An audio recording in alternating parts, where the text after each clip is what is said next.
Okay, here we are. We are live. Welcome, everybody. We're excited to be here. We're having a great Friday so far. And for those watching live, happy Good Friday. It is actually Good Friday. And for those watching or listening later on the Good Gut Live podcast, welcome. And thank you for listening. For those that don't know, my name is James Marin. I'm an integrative registered dietitian, environmental nutritionist, co founder of Married to Health. I'm Dahlia Marin. I'm an integrative dietitian, certified gastrointestinal nutritionist, and also one of the co-founders of Married to Health. It's been a while for me since I've been on one of these lives, I feel. Really? I don't Maybe. know. Yeah, we have a lot going on. Yeah. I feel like it's a whirlwind. Life is a whirlwind lately, but it's a great whirlwind, and it's a blessing. And yeah, maybe. I know I've been doing some solo episodes. We had episodes with our other dietitians. If you don't know, we had some guests on. I don't know. Maybe it has been a little bit of a time lapse for you, or you haven't been here. Yeah. You're so busy. You're so in demand with just our personal life, our professional life. Gotta divide and conquer. But we have a great episode, a show for you today. We're getting into I guess I should say our top 5 gut myths, but really, I mean, just from speaking to thousands of patients, social media, just things we see, things we hear, so much that's out there. These are definitely, I would say, top 5 gut health myths, right? So we're going to go through them. We'll even pop some things on the screen. So if you do want to go to our YouTube and watch this, go for it. Married to Health, or in the links down below. If you're listening, that's going to be great too. We're going to describe this and get into it. And I want to get right into it. But these are our top 5 gut health myths. And the first one being, plants are not needed for a healthy gut. And that's putting it in a nice way compared to what others say online or what comments? you hear. Our YouTube, we get a lot We of get YouTube savage YouTube comments. People are like, Dang. read a book. You learned that in 6th grade that you don't need Oh, plants. you saw that one, huh? People I wasn't sure if you saw that. Just, There's some rude, like, you wouldn't talk to us that way in person. Like, why are you so mean online? What is the deal with that? Like, keyboard warriors, keyboard bullies, these trolls. It's like I wouldn't talk to you like that in person. Like, there's been we've had some in-person some in-person bullies and online bullies, but it's like, wow, it's been okay, everyone take a deep breath, just chill. And for those that aren't bullies, when you come across a bully, just try to we always try to love them. I know it's so hard, it's so counterintuitive, but we do try to just love on them, and even online, like, we're never, and trust us, like, there's times where you just want to be like, you read a book, like, what do you know? Like, you can definitely fall into that trap of wanting to fight fire with fire, but that's not our mindset. That's not who we try to be. But anyway, yeah, we get some interesting comments. So show us some love if you can. Follow us. Give us some positive comments on YouTube or wherever you're seeing this, watching this, listening. Because yeah, we're not trying to like be inflammatory. You guys know us. We like to keep it cool in the middle. We're just, at the end of the day, trying to help patients, trying to help our patients, trying to really give context to a lot of what's out there. And it's sometimes not fun. It's not, I don't know, sexy. It's not like, what's out there, but we try to do it anyway because it is what has helped us. It is what helps our patients. It's what we see truly making a difference, right? Not these like extremes of what people comment, which is like, you have to eat meat, or there's a guy who's getting like hamburger patties from Carl's Jr. and going like, I'm getting all this protein for $3.75. And that, like, you see all these people online, it's like, it's not just about getting protein, it's about quality, it's about your microbiome. I mean, there's so much content there where these like health experts, I'm doing air quotes for those listening, online, telling you, yeah, just eat meat patties and just, go to fast food places without the bun. As long as it doesn't have the bun and the sauce, you're healthy. It's like, there's so much more to your health than that, right? And so many layers. So anyway, again, we're not here to just we're not like team plants. I mean, I guess we are, but we're not like dogmatic. We're more of just like, here's the science, here's the evidence, here's what's working. And so this myth, I would say, it is a myth. Plants are not needed for a healthy gut is it's the complete opposite. Plants are needed for a healthy gut, right? And we're seeing your chat, we're seeing your messages. Hello, Kick. We see that. And so we would say plants are needed, and we make the case, and there's a lot of evidence, which will even pop up on the screen here. I'm gonna make sure it's gonna look nice here. Okay, let me see. And so, um, when we look at this, and it always covers Dahlia's face. Let me try to move it. It's okay. There we go. How's that? That's There we go. better. Okay. So there's lots of I mean, this is just some. We never try to make these episodes. We try to keep these episodes fun and like I guess that it's pretty dense topics, but we try not to make these presentations. If you want to see presentations, a lot of what we share here are presentations and lectures we give. I know we're doing shout out. We're going to be doing a talk for the Plant-Based Nutrition and Healthcare Conference, which is one of the largest plant-based conferences in the world. We did a talk recently on Real Truth About Health, where we get into like just really long lectures.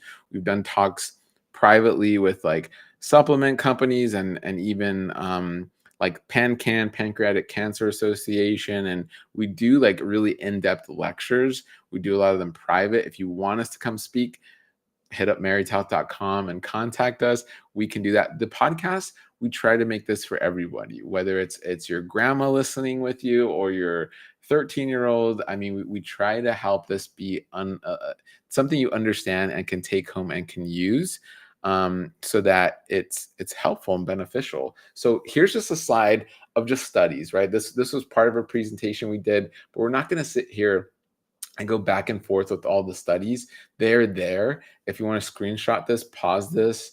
For those listening, I'm putting up at least 5 studies here that are just showing. I mean, and there's so many angles to this. Whether you're looking at like the genomics of the gut, whether you're looking at certain areas geographically of populations and what they eat. So it's like epidemiology, whether you're looking at like meta-analysis, whether, I mean, so a nerd way and to say this is all of that, but a more just basic way to say this is from every angle and almost every type of study.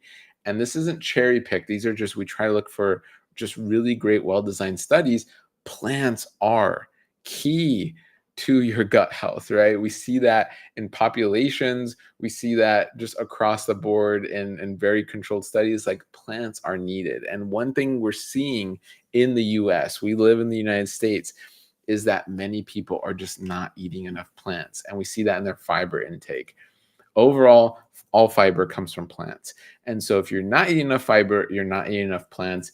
And we see that. So plants are key for proper gut health. And I think here, so this just summarizes it a bit, where we're going, what do these plants even do? Like a higher fiber diet and things you're going to get in plants, it increases your microbiome function. It increases your enzyme function. It increases these beautiful gifts that these microbes give you. It's going to, it literally helps your body across the board. There's almost like we could be here for hours and hours just listing all the things that this does. I mean, this image here is showing high fiber diet, what it increases, and also high fermented food diet, which can be difficult for some of you. We're going to get into that. So stay tuned, keep listening. We're going to get into more myths, because we understand there are some of you who eat high fiber, eat these highly fermentable foods, and struggle, because it does increase microbiome diversity. You are increasing the enzymatic activity, microbes. All that to say, a lot is going to go on in your gut when you eat more plants.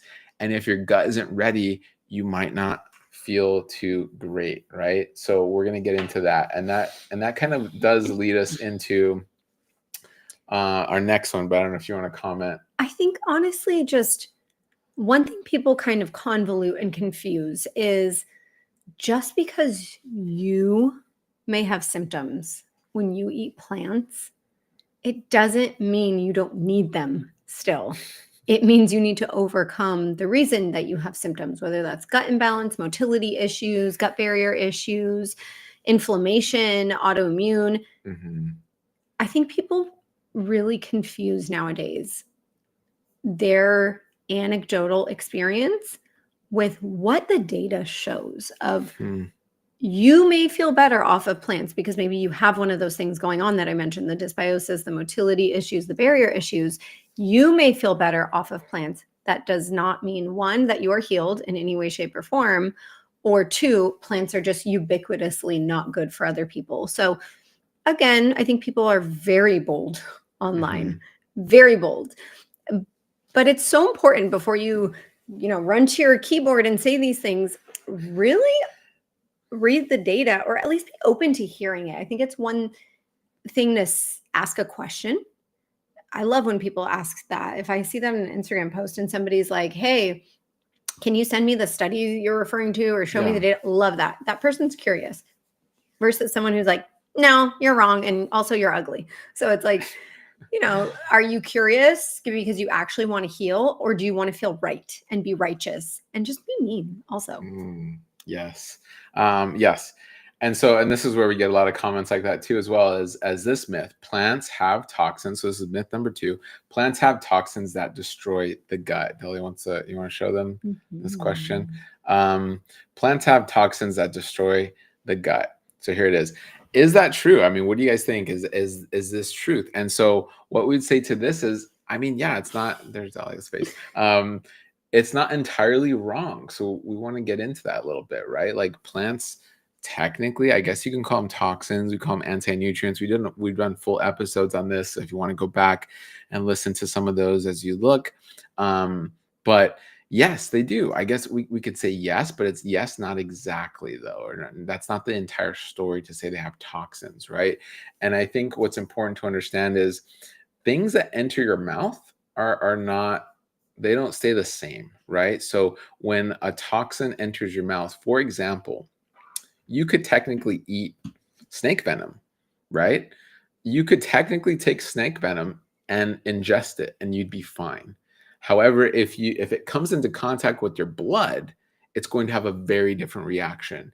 And that is because each chemical structure, what we call a toxin, reacts differently based on the environment.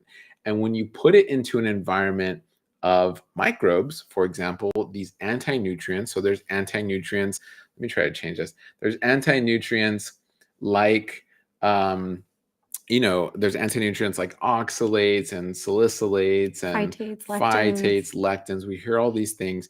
However, based on studies and based on what we can do and based on the right context, right, you're actually ingesting these things, they're going to interact with your microbes. You're likely going to soak some of these. Maybe you're eating some of these sprouted. You're likely cooking a lot of these things. A lot of these things, somehow, the creator of these things knew, oh, I'm going to pair them properly. And oh, like papaya already has the enzyme that helps you break down not just the papaya, but also it helps you break down other parts of the food. So no one's eating just a can of oxalates, right?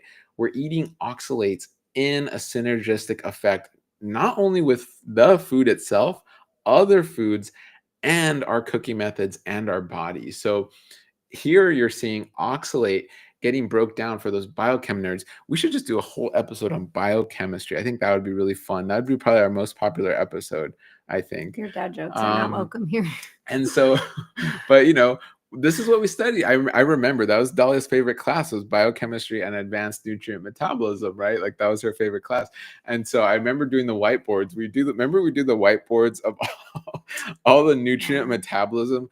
Literally our professor would test us on like how B vitamins are metabolized, and we had to know how B vitamins are metabolized. And that means you have to understand how it gets broken down, what it gets broken down into, any cofactors it needs, how you absorb it, where you absorb it, what it turns into once it's absorbed. That was funny. Yeah. Good times, but not really. And so understanding this, an oxalate coming in, and especially with the food, is not going to stay the same. And so that's exactly what happens in our gut. And that's exactly why it's so important to have a healthy, robust gut microbiome, right? Because things are not going to stay the same. And in reality, this myth of plants have toxins is these toxins get transformed and are actually super beneficial for your body. These toxins, air quotes, are like or was it prebiotics, I guess you could say. They're Mhm. actually beneficial because they're going to be used by your microbes to then make postbiotics. And that's exactly what we find. They become antioxidants, right? And we have pictures here for those that are watching, but for those not, of showing soaking and cooking and high enzymatic rich foods, as well as fermenting. This is where fermented foods are so popular, rightly so, because they already get this process started ahead of There's time. microbial breakdown there. And again, keep in mind, you are also capable of this microbial breakdown because you're Right. full of microbes. And just as an organism yourself, you're starting to break things down. The stomach acid that we have, the saliva that we have, the bile acid that we have. So again, we have the affinity. We're not negating the fact that sometimes some of those things could be hindered or off, right? Somebody could have low stomach acid, an autoimmune disease that causes low saliva production. Somebody could have altered bile acid production. So we're not negating those things. Mhm. But there are always ways where we could help better digest those plants. So there are always mechanisms in place where, again, like James mentioned, you could soak things, freeze things, pressure cook things, blend things, and a lot of those things get denatured or broken down to a strong degree. So whether they are a carbohydrate themselves, a carbohydrate binding protein, proteins get denatured, and we just need to ensure we have the affinity to do so. Okay. Myth number 3. Myth number 3, IBS and overall GI issues are caused by plants. So is that true? No way. So obviously it's not true.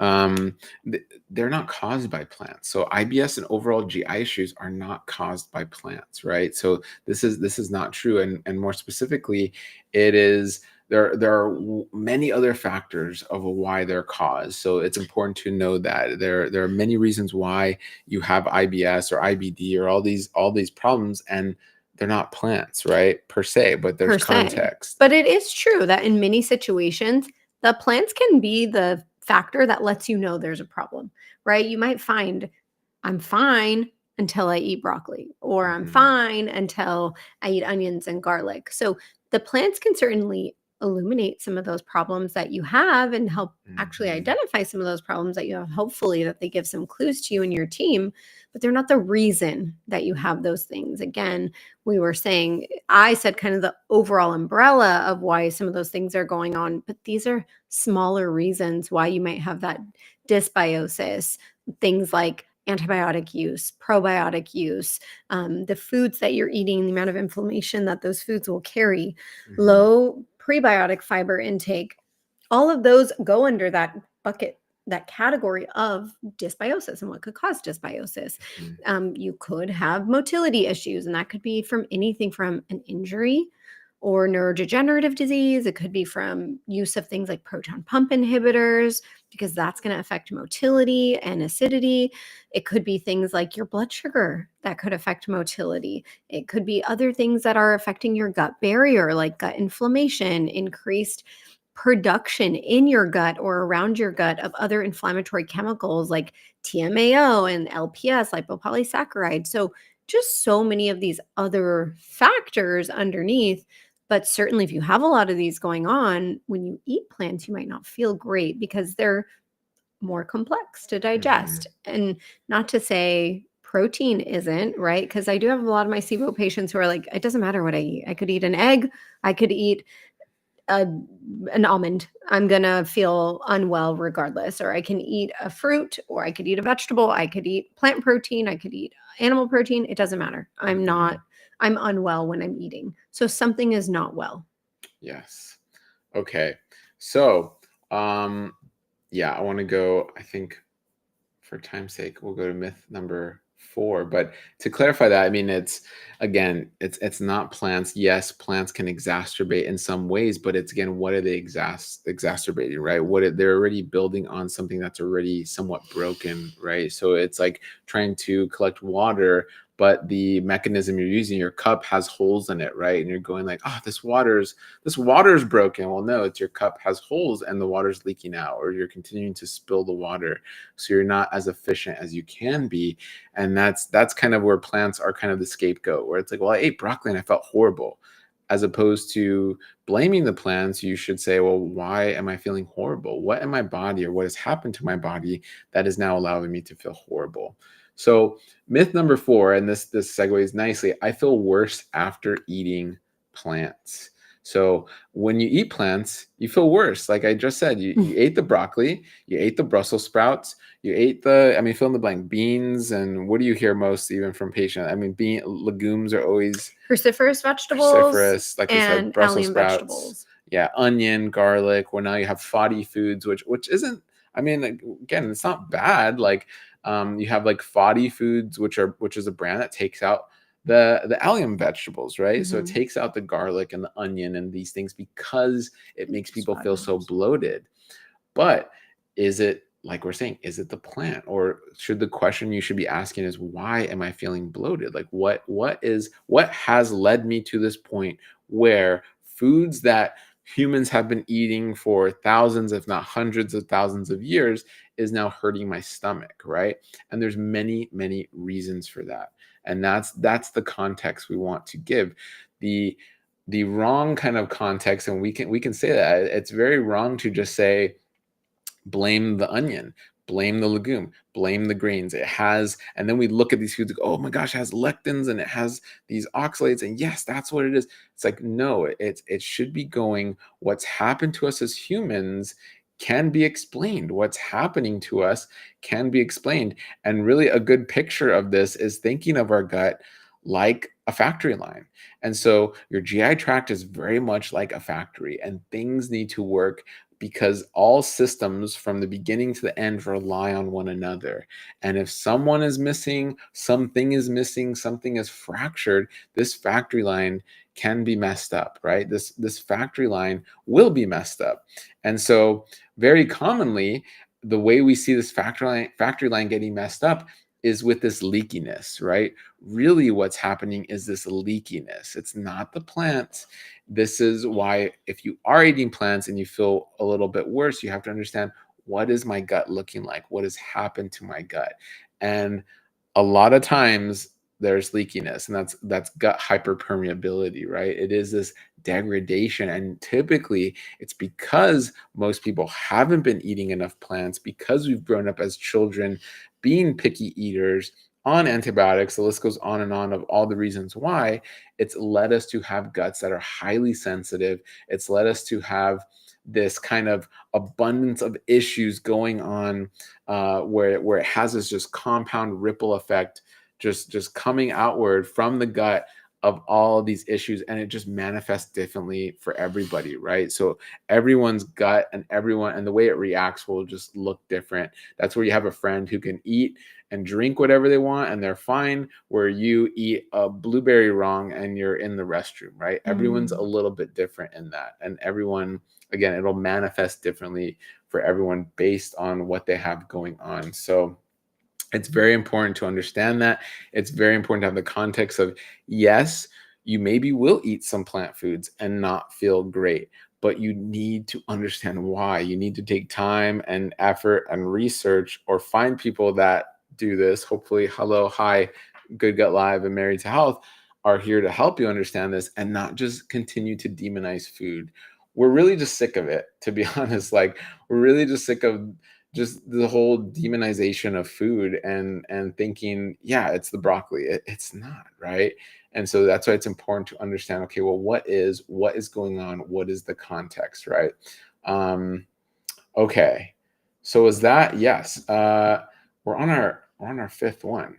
So when it comes to the fifth and final, because there's many more. If you guys, this was a longer talk. We'll be releasing the full. This was a 2-hour talk. Okay, this is a very big and complicated subject that we try to just put out in bits and doses. So if you're new, go and make sure you're subscribed to the Good Gut Live podcast, and please, we have patients who binge watch our episodes and find us through there. So that's great. Please do.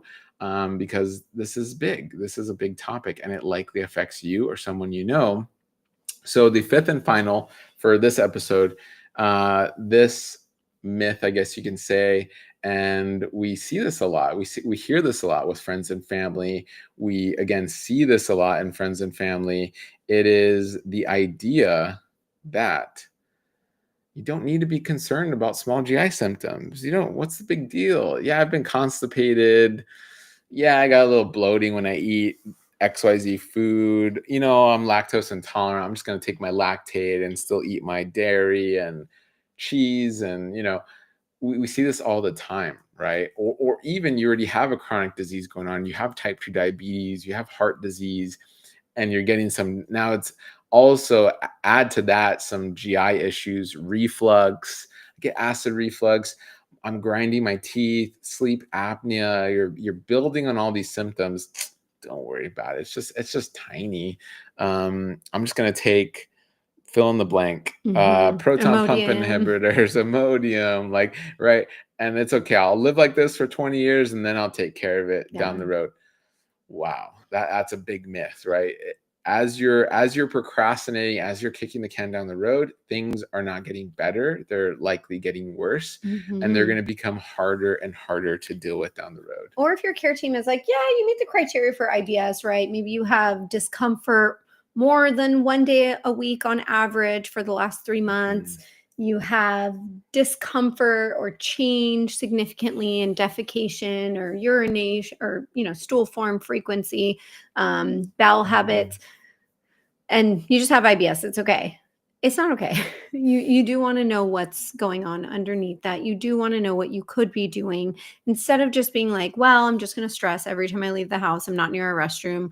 Every time I go out to dinner, I'll just take Imodium. I'll just take Tums all the time, because those aren't always long-term solutions. They're not long-term solutions at all, but they're not always long-term help either. I have had patients who get self-induced pancreatitis, so inflammation of their pancreas from using Tums too much. We do know that long-term use of PPI, and that's considered anything longer than 3 months. Studies only recommend using a PPI, and the PPI insert itself only recommends using it for 3 months at a time. People are on them for 3 decades because eventually that leads to increased risk of stomach polyps. It leads to increased risk of low calcium, bone fractures, osteopenia, and osteoporosis. So if that's your plan of like, I'll just pop Tums, I'll just take Imodium, I'll just take PPIs, none of these things come without side effects, and none of them are actually healing you or actually alleviating the issue. It's just kind of temporary symptom relief. And I get it, where we live in an instant gratification society. So that's what most people are looking for. Like, okay, I don't care what's going on, but for this dinner, I just don't want to poop my pants. I get it. You need that too. So it's like, do what you need to do until you find more help and you find deeper answers, because it's very seldom that unless you make changes or investigate further or get help for it, that it's just going to go away. Usually it kind of just compounds and gets worse over the years, and we don't want that to be. Right. And so, so I think, again, there's many more myths. These are some of our top 5. There's a lot here and a lot to understand. And I get it. This isn't fun. It's not fun to think about things that maybe worry you and cause you anxiety. But really, anxiety comes from you knowing you should be doing something and just not doing it. It's not coming from the thing itself. It's just the anxiety comes from you going like, yeah, I should take care of this. I'm not going to do it. And so it lives in your mind, and it's not paying you rent. It's actually doing the opposite. You're paying it rent, right? So these things that live in your mind of going like, I really should take care of my gut health, or I really, something's wrong with my bowel movements. It's not right. Something's wrong maybe with a loved one I know, that something isn't right. And again, it lives in your mind, whether you realize it or not. We put it away. We stuff it way back there so we can continue with our day. And we maybe have other bigger concerns, which we totally understand. And so it may seem like a solution to take medication and medication and medication, or supplement and supplement and supplement. Again, we're not against medications. We're not against supplements. But when you're using those to just continue to push things back and maintain, that's where all that anxiety is coming from. That's where all that suffering, that unnecessary suffering, is coming from. And so that's part of that myth of like, yeah, don't worry about it. or even if a health professional tells you that, yeah, it's not an issue yet. It's pre-diabetes. It's IBS. Just live with it. Yeah, it's not a big deal yet. It's like, well, you want to take care of it when it is a big deal, or do you want to take care of it now? And so that is the truth, right? It's like, take care of it now before it's a big deal. Take care of it now before other things compound. Or if it's already here, take care of it so you're not going to just continue to add, because one chronic disease is never just one chronic disease. It's multiple issues happening. You maybe either don't realize it or it hasn't fully manifested quite yet. So there's still multiple things going on at once. We're seeing some questions pop in. Cool. Can mental health affect your gut? Yes. I love someone responded, the gut affects mental health. Ooh, yeah. Yes. I love that interaction. Yeah. Yeah. And what people don't realize, yes, there's certainly a strong correlation between the two. And that is why IBS has been recategorized as a disorder of gut-brain connection. It's a DGBI, where, yes, there's certainly a disordered or diseased way that the gut and brain are communicating to one another. And we send more signals up from gut to brain than brain to gut. We send 80% of signals from the gut to the brain, 20% of signals are back from the brain to the gut. And we produce a large percentage of our neurotransmitters in the gut, which is why they're the source that's going up to the brain. So things like your dopamine that helps you feel happy, serotonin and GABA that chill you out, or, we even make epinephrine or norepinephrine there in our gut. And so you need these neurotransmitters to have mental health and balanced mental health, hopefully. But absolutely, when your gut is off, your mental health can be off for certain. And there were studies on that with COVID. We were finding part of the COVID sequelae of symptoms was anxiety and depression people are experiencing. And I think that was for a multitude of reasons, one of which could be a histamine response that was happening and histamines that were being released, but also that just shift in the bugs where there were a lot more inflammatory bugs sending those inflammatory anxiety smoke signals up to the brain versus, our anti-inflammatory bugs that are like, everything's fine. Here's some dopamine, feel happy. Here's some serotonin, just chill out and it'll pass. So it's strong connection between the gut and the brain. Yes, great question. But yeah, so there's so much here. I highly recommend if you're. And that's not to say, right? Because I wanted to Okay. expand on that because that's a myth, even though it's not included in our top 5. A bonus myth? A bonus myth is it's all in your head, right? Your Ooh. GI symptoms are all in your head. And you don't actually have anything going on because we can't see that it's going on, right? You might have gotten blood work done. You might have gotten scoped, endoscopy, colonoscopy. They can't see anything structurally is wrong with you. So they say, IBS, also, you need to work on your stress levels. If you have IBS, one, you are more prone to anxiety and depression for the reasons I just mentioned because your neurotransmitter production is off.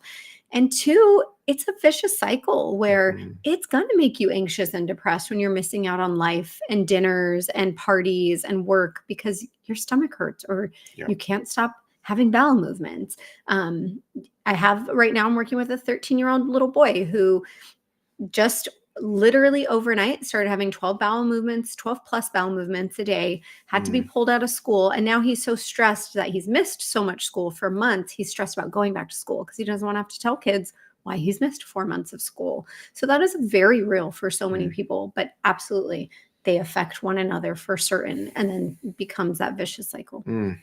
Man, totally. So 5 plus bonus 6. And yeah, I mean, these are important to discuss. These are important to talk about. Hopefully you guys learned something from this, take something away from this.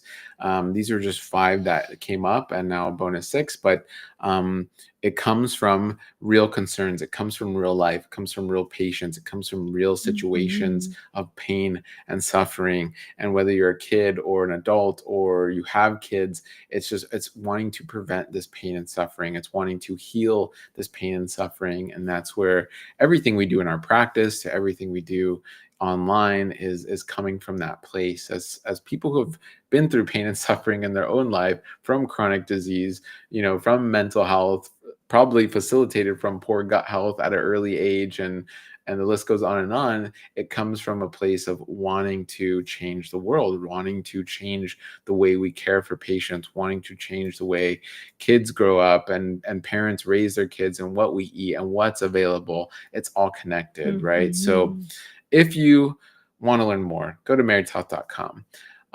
Make sure you follow Good Gut Live and watch our past episodes as we've recently did a deep dive into oxalates, into why greens maybe bloat you, into why plants are key and needed for SIBO, IBS, and so many other issues. I think a future episode we need to do is expand on more of the common symptoms that you may not realize are connected to the gut. We need to do maybe a whole episode on that. But let us know if there's episodes or topics you want to learn more about. Like gut skin, gut vaginal microbiome, gut oral microbiome. We need to dive in there. A lot there. A lot there. But thank you guys. We are live every Friday for Good Gut Live, and we are so thankful to our patients, to our other dietitians, to our team that helps facilitate this, and all of you. You're watching on so many different platforms. So if you're, depending where you're watching or listening, we thank you. Yes. And as always, we want you to feel with each meal. Heal with each meal. Heal with each meal. All right, everybody. Until next time, have a wonderful weekend. And for those watching live, happy Easter, happy Good Friday, and we'll see you all very soon. And thanks for being part of our Good Gut gang. We appreciate you. All right. All right. Bye.